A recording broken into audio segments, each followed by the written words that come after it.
Hi, Steen here for Steen Guitars and the Jam Brothers Music. Today I'm going to teach you how to pick out your first guitar. It can be a little nerve-wracking. What do I ask when I go to get my first guitar? Because you don't actually play yet, but you want to learn.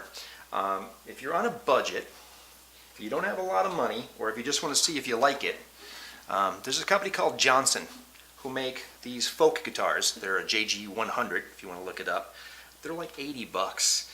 Are they amazing? No. But they do work. They stay in tune. They have truss rods inside the neck, which means the neck can be adjusted. You can get relatively fairly low string height because of that. They're not going to play amazing, but again, if you're on a budget, you just want to see if you like it. Some of them ship with silk and steel strings. Silk and steel are a hybrid between a nylon string and a steel string guitar. If they don't have them on there, any beginner guitar, you may want to try silk and steel strings. They're a little easier on the fingertips when you're learning. You want it to be as easy as possible so you don't quit. Guitar can be hard to learn, but if you can build up your calluses and learn to go from one chord to another, it'll be a lot easier if you use silk and steel strings than regular steel strings.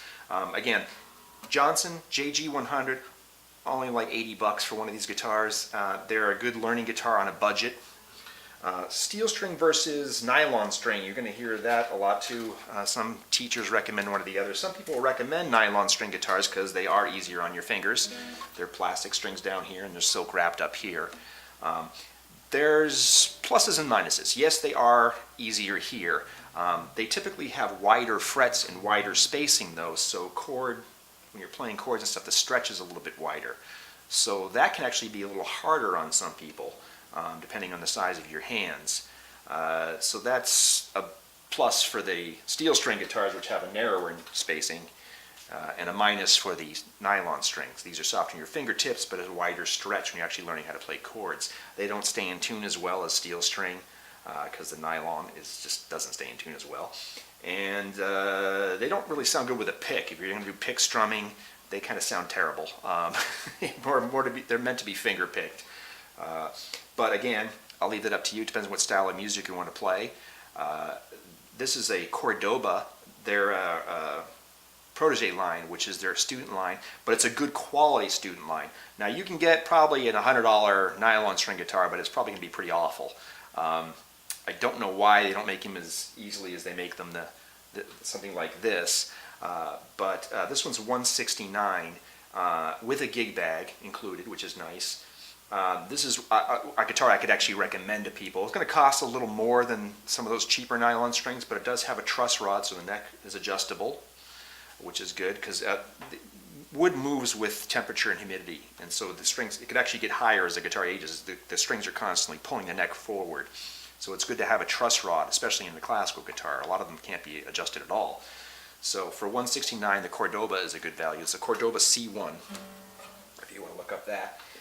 If you jump up to the next level, you can get a solid top guitar, which means these are laminate woods, and they're a little cheaper for them to do. Solid means that there's not two pieces glued together, it's actually one piece of wood, and it's a little warmer sounding. There's tons of these. Usually you're going to spend a couple $100. I got a couple here. This is a Fender. This is a parlor size, which is a little smaller body. Also, you want to make sure you get something you can reach over easily to play. Smaller guitars sound smaller, but are easier to hold. And again, you want it to be easy. Don't get a really big guitar if you're a tiny person because you won't be able to play it. So this is good for $199, this Fender here. Also, another smaller company that I really like, Recording King. This is a solid top guitar for $199 too as well. This is their new Series 9 Dirty 30 series acoustic. I think it's a Dirty 30 series. Yep, Dirty 30 series. Make sure I got that right. Recording King, they're a smaller company. They're not as well known, but they make really good quality instruments, and this one is beautiful and plays really nice. Again, has a truss rod for adjusting it. It is a solid top, which will sound better. So just bang for your buck. If you can spend $200, you're going to get a much better guitar than if you spend like $100. But I'll leave that to you. Like I said, if you're on a budget and your money's really tight, you can get the Johnson for around $80. Don't buy a guitar online or on Amazon. There are guitars that are cheaper. Yes, there are like all kinds of cheap guitars that look like guitars, but they may not stay in tune or play. Go to your local music store Ask them what they recommend. I recommend to go to places that have lessons too. And the reason why is if they teach in the store, they're not going to sell a guitar that doesn't work, because they know they're going to have the student's going to be in there every week going, this guitar is terrible. It doesn't work, doesn't stay in tune. So they're more likely to have something that's going to work, that's a good value. But you can get something for under $100 if you want. If you're shopping for your kids, there's half-size guitars, three-quarter size guitars that are a little smaller. They run a bit cheaper.